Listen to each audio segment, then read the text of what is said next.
భారత్కు బుద్ధి చెబుతాం. పాక్ ధైర్యవంతుల దేశం. ఇది పాక్ ప్రధాని షహబాజ్ షరీఫ్ రెస్పాన్స్. ఆపరేషన్ సింధూర్కు ప్రతీకారం తీర్చుకుంటామని ఆయన అన్నారు. భారత్ జరిపిన దాడుల్లో 26 మంది ప్రాణాలు కోల్పోయారని, 46 మందికి గాయాలయ్యాయని ప్రకటించింది. భారత్ ఆపరేషన్ పాకిస్తాన్పై దాడిగానే భావిస్తామని చెప్పారాయన. అసలు భారత్ తమపై యుద్ధం మొదలుపెట్టిందని షహబాజ్ షరీఫ్ అభిప్రాయం. పాక్ ప్రకటనలకు తగ్గట్టుగానే సరిహద్దుల్లో ఆ దేశ సైన్యం కాల్పులకు తెగబడుతోంది. ఈ దాడుల్లో 15 మంది సాధారణ పౌరులు మృతి చెందగా 43 మంది గాయపడ్డారు. మరణించిన వారిలో 4 చిన్నారులు కూడా ఉన్నారు. భారత సైన్యం కూడా ధీటుగా సమాధానం చెబుతోంది.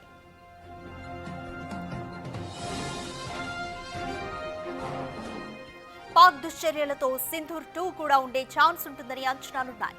పాక్ దాడులతో భారత్ అప్రమత్తమైంది. సరిహద్దు ప్రాంతాలైన పూంచ్ సెక్టార్, ఉరి సెక్టర్, రజౌరి సెక్టర్ల నుంచి ప్రజలను ప్రభుత్వం ఖాళీ చేస్తోంది.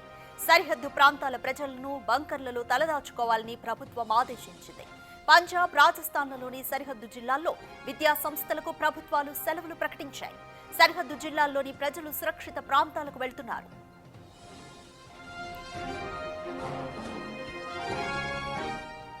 అటు పాక్ కూడా ఆపరేషన్ సింధూర్ తర్వాత అలర్ట్ అయింది. దేశవ్యాప్తంగా రెడ్ అలర్ట్ ను ప్రకటించింది. మెడికల్ సిబ్బంది అత్యవసర విధుల్లో ఉండాలని ఆదేశించింది. దేశవ్యాప్తంగా 48 గంటల పాటు గగనతలాన్ని మూసేసింది. ఇస్లామాబాద్, పంజాబ్లలో విద్యా సంస్థలను క్లోజ్ చేసింది. భద్రతా బలగాలను కూడా అలర్ట్ చేసింది.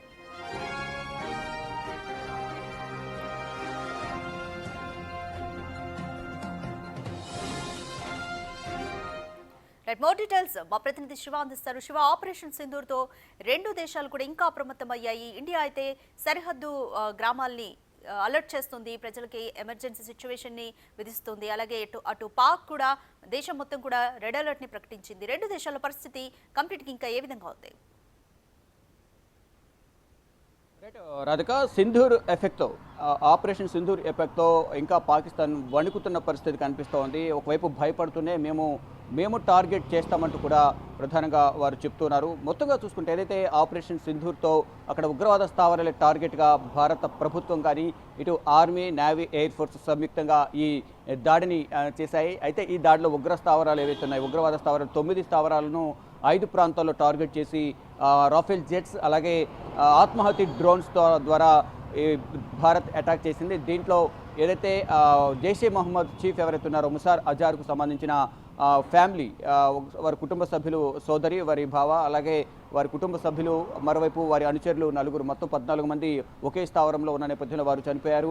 మరోవైపు ఇతర స్థావరాల మీద దాడి చేసిన నేపథ్యంలో అధికారికంగా అందుతున్న సమాచారం ప్రకారం కేవలం అక్కడ పాకిస్తాన్ చెప్తున్న లెక్కలు వేరు, అక్కడ జరుగుతున్న సిచ్యువేషన్ వేరు. కానీ అక్కడ 80 మంది చనిపోయారు, మరోవైపు 60 మందికి పైగా కూడా గాయాలన్నట్టుగా కూడా తెలుస్తుంది. కానీ దీనిని రాజకీయం చేసే విధంగా, సానుభూతి పొందే విధంగా, ప్రపంచం ముందు భారత్ను ఒక దోషిగా నిలబెట్టే విధంగా కూడా అక్కడ సామాన్య జనాల్ని అటాక్ చేశారు. దానిలో చిన్నపిల్లలు చనిపోయారు, 26 మంది చనిపోయారు అనేది కూడా ప్రధానంగా పాకిస్తాన్ ప్రధాని షహబాజ్ షరీఫ్ చెప్తూ ఉన్నారు. కానీ దాంట్లో ఎవరి మీద, సామాన్యుల మీద దాడి చేయలేదు, ఎటువంటి అటాక్ చేయలేదు. కేవలం మేము ఉగ్రవాద స్థావరాలే టార్గెట్గా మా దాడి జరిగింది అనేది ప్రధానంగా భారత ప్రభుత్వం చెప్తా ఉంది. నిన్న ఆపరేషన్ జరిగిన తర్వాత నిన్న ఉదయం 10:30 గంటలకు ఆపరేషన్స్కు ముందుండి నడిపించిన మహిళలిద్దరు కూడా, వింగ్ కమాండర్, మరోవైపు కల్నల్, ఆర్మీ కల్నల్ కూడా దాడికి సంబంధించి ఎక్కడ మేము ఉగ్రవాద స్థావరాలు గుర్తాము, అసలు ఎన్ని ఉగ్రవాద స్థావరాలు ఉన్నాయి, ఎన్ని స్థావరాలపై దాడి చేశాము, ఎక్కడెక్కడ దాడి చేశాము, అక్కడ ఎవరెవరు ఉగ్రవాద స్థావరాల్లో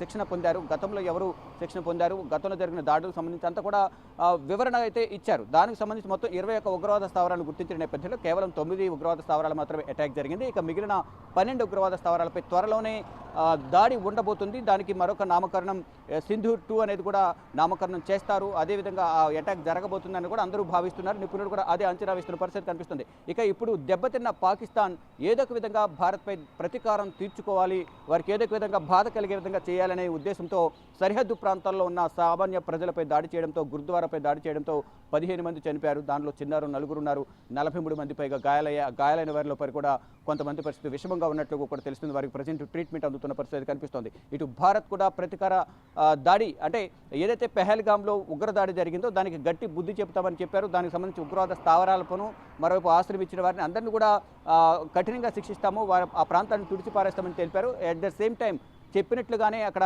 మనం ఆ దృశ్యాలు కూడా గత రాత్రి జరిగిన దృశ్యాలు చూస్తే కనుక 6వ తేదీ నైట్, తెల్లారితే 7వ తేదీ 1:05 నుంచి 1:30 మధ్యలో చేయాల్సిన ఆపరేషన్ కంప్లీట్ చేసి ఉగ్రవాద స్థావరాలను మట్టుబెట్టారు. దాంట్లో ఉగ్రవాదులు అనేక మంది తప్పించుకున్నప్పటికీ కూడా దానిలో చాలా వరకు కూడా చనిపోయారు. దానికి సంబంధించి అధికారికంగా ఎక్కడ కూడా పాకిస్తాన్ అనేది బయట పెట్టడం లేదు. ఆ సంఖ్య బయట పెడితే ఇంకా వారికి నష్టం జరిగే అవకాశం ఉంది అనేది కూడా వారు భావిస్తున్నారు. ఇప్పటికే పాకిస్తాన్లో ప్రజా వ్యతిరేకత ఎక్కువైంది. భారత్ యుద్ధం వద్దు అనేది కూడా ప్రస్తుతం తెగ, అంటే 350 నుంచి 400 మంది తెగలు ఉంటాయి అక్కడ. ప్రస్తుతం తెగ అనేది వాళ్ళు కూడా యుద్ధాన్ని వ్యతిరేకిస్తున్నారు. వారు సర్వే నిర్వహించిన నేపథ్యంలో యుద్ధానికి మేము సహకరించము, మేము యుద్ధానికి వ్యతిరేకం అంటూ కూడా వారందరూ చెప్తున్నారు. కానీ ఆ యుద్ధానికి దిగేందుకు వారు సన్నద్ధమవుతున్నారు. కేవలం భారత్ మొదటి నుంచి చెప్పేది ఒకటే, ఉగ్రవాద స్థావరాలే మా టార్గెట్, ఉగ్రవాదులను నిర్మూలించడమే, భూస్థాపితం చేయడమే మా టార్గెట్ అంటూ కూడా మొదటి నుంచి భారత ప్రభుత్వం చెప్తోంది. దానికి అనుగుణంగానే ఉగ్రవాద స్థావరాలపై మాత్రమే మేము దాడి చేశామని భారత్ చెబుతుంటే, సామాన్య జనంపై కూడా దాడి చేశారు. దాంట్లో పిల్లలు ఉన్నారు, 26 మంది చనిపోయారు, 40 మందికి పైగా గాయాలయ్యాయనేది వారు చెప్తూ ఉన్నారు. కానీ ప్రతీకార దాడి మా నుంచి ఉండబోతుంది, మేము చేతులు కట్టుకుని కూర్చోమంటూ కూడా పాకిస్తాన్ చెబుతూ ఉంది. అంటే వారు కూడా దాడి చేసేందుకు ప్రయత్నిస్తున్నారు. ఆ దాడిలో భాగంగా సామాన్య ప్రజలపై విరుచుకుపడే ప్రయత్నం అయితే పాకిస్తాన్ చేస్తుంది. దానిలో భాగంగానే సరిహద్దు ప్రాంతాల ప్రజలు 15 మంది చనిపోయారు, భారత్ సంబంధించిన ప్రజలు మరోవైపు 40 మందికి పైగా గాయాలయ్యాయి. అయితే ఇప్పుడు ప్రజెంట్ సిచ్యువేషన్లో చూసుకుంటే ఏదైతే ఈ దాడిని దృష్టిలో ఉంచుకుని భారత ప్రభుత్వం అప్రమత్తమైంది. ఈ నేపథ్యంలోనే అక్కడ సరిహద్దు ప్రాంతాల్లో, అంటే యూరి సెక్టర్ కానీ, పూంచ్ సెక్టర్, రజౌరి సెక్టర్లో ఉన్న ప్రజలను, సామాన్య ప్రజలను అక్కడ నుంచి సురక్షిత ప్రాంతాలకు తరలించేందుకు నిన్నటి నుంచే వారందరూ కూడా అక్కడ నుంచి ఖాళీ చేపిస్తున్నారు. ఖాళీ చేపించి సురక్షిత ప్రాంతాలకు వెళ్ళాలి, బంకర్లలో తలదాచుకోవాలి, మీరు ఏదైతే బంకర్లు నిర్మించుకున్నారో బంకర్లలో తలదాచుకోవాలంటూ కూడా భారత ప్రభుత్వం వారందరికీ ఆదేశాలు జారీ చేసింది. జమ్మూ కాశ్మీర్ ప్రభుత్వం, మరోవైపు సిఆర్పీఎఫ్, ఆర్మీ, అలాగే జమ్మూ కాశ్మీర్ పోలీసులందరూ కూడా వారందరికీ సహాయ సహకారాలు అందిస్తూ ఉన్నారు. అందరూ కూడా అక్కడ నుంచి వెళ్ళిపోవాలని వారందరికీ సూచిస్తూ ఉన్నారు. ఎవరు కూడా తదుపరి ఆదేశాలు వచ్చే వరకు సరిహద్దు ప్రాంతాలకు రావద్దు, మిమ్మల్ని టార్గెట్గా చేసుకుని పాకిస్తాన్ సైన్యం కాల్పులు జరుపుతుందంటూ కూడా అక్కడున్న ఆర్మీ కానీ, జమ్మూ కాశ్మీర్ పోలీసులు కూడా, సిఆర్పీఎఫ్ బలగాలు చెప్తున్నారు. ప్రభుత్వం కూడా ఇదే సూచిస్తున్న పరిస్థితి కనిపిస్తోంది. అంటే ప్రతీకారంతో రగిలిపోతున్న పాకిస్తాన్ ఏదో ఒక విధంగా నష్టం చేకూర్చాలి భారత్కు అనేది కూడా భావిస్తున్న నేపథ్యంలో సరిహద్దు ప్రాంతాల ప్రజలే టార్గెట్గా, సామాన్య ప్రజలే టార్గెట్గా వారు చేస్తున్నారు. కానీ భారత్ మాత్రం మేము ఉగ్రవాదాలే టార్గెట్గా, ఉగ్రవాదులను ఖతం చేయాలి, వారిని అసలు ఉగ్రవాదం అనేది లేకుండా భూస్థాపితం చేయాలనేది కూడా భారత ప్రభుత్వం భావిస్తుంది. ఈ నేపథ్యంలోనే కేవలం ఉగ్రవాద స్థావరాలపై టార్గెట్ చేశారు.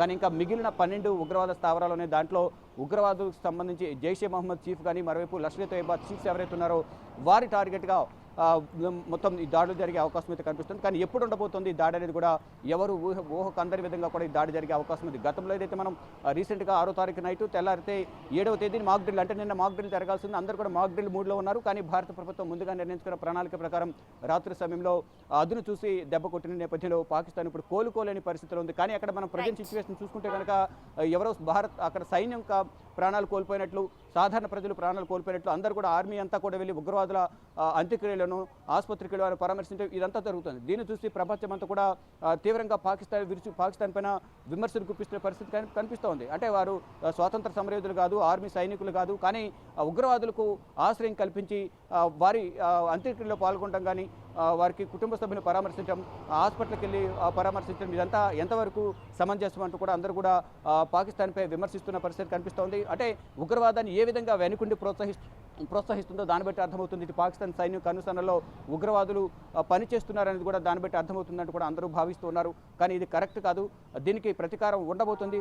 అంటే జస్ట్ ఇది ఒక శాంపుల్ మాత్రమే, ఇది కేవలం ఉగ్రవాద స్థావరాలపై మాత్రం జరిగిన దాడి మాత్రమే. ఇది ఒకవేళ యుద్ధంగా మీరు భావిస్తే మాత్రం చాలా తీవ్రంగా ఉంటుందంటూ కూడా కొంతమంది నిపుణులు అయితే అంచనా వేస్తున్నారు. దీనికి సంబంధించి ఒకవేళ యుద్ధం అంటూ వస్తే కనుక దానికి కూడా సిద్ధంగా ఉన్నామంటూ కూడా త్రివిధ దళాధిపతులు చెప్తున్నారు. మరోవైపు ఈ బోర్డర్స్లో ఎవరైతే బోర్డర్ పరిసర ప్రాంతాల్లో రాష్ట్రాలు ఏవైతే ఉన్నాయో, అంటే ఇప్పుడు ఆల్రెడీ దెబ్బతిని ఉంది కాబట్టి పాకిస్తాన్ ఈ సరిహద్దు రాష్ట్రాలపై కూడా దాడి చేసే అవకాశం ఉన్నట్టు కూడా భావిస్తున్న భారత ప్రభుత్వం నిన్న మధ్యాహ్నం కేంద్ర హోంమంత్రి అమిత్ షా కూడా వీడియో కాన్ఫరెన్స్ నిర్వహించారు. ఇటు lieutenant governor, Jammu Kashmir lieutenant governor కానీ, మరోవైపు లద్దాఖ్ లెఫ్టినెంట్ గవర్నర్, ఇక ఇతర రాష్ట్రాలు ఏవైతే ఉన్నాయో సిక్కిం, రాజస్థాన్, గుజరాత్, మరోవైపు కలకత్తా, చుట్టుపక్కల ప్రాంతాలు, పంజాబ్, ఈ రాష్ట్రాలకు సంబంధించిన సీఎంలు కానీ.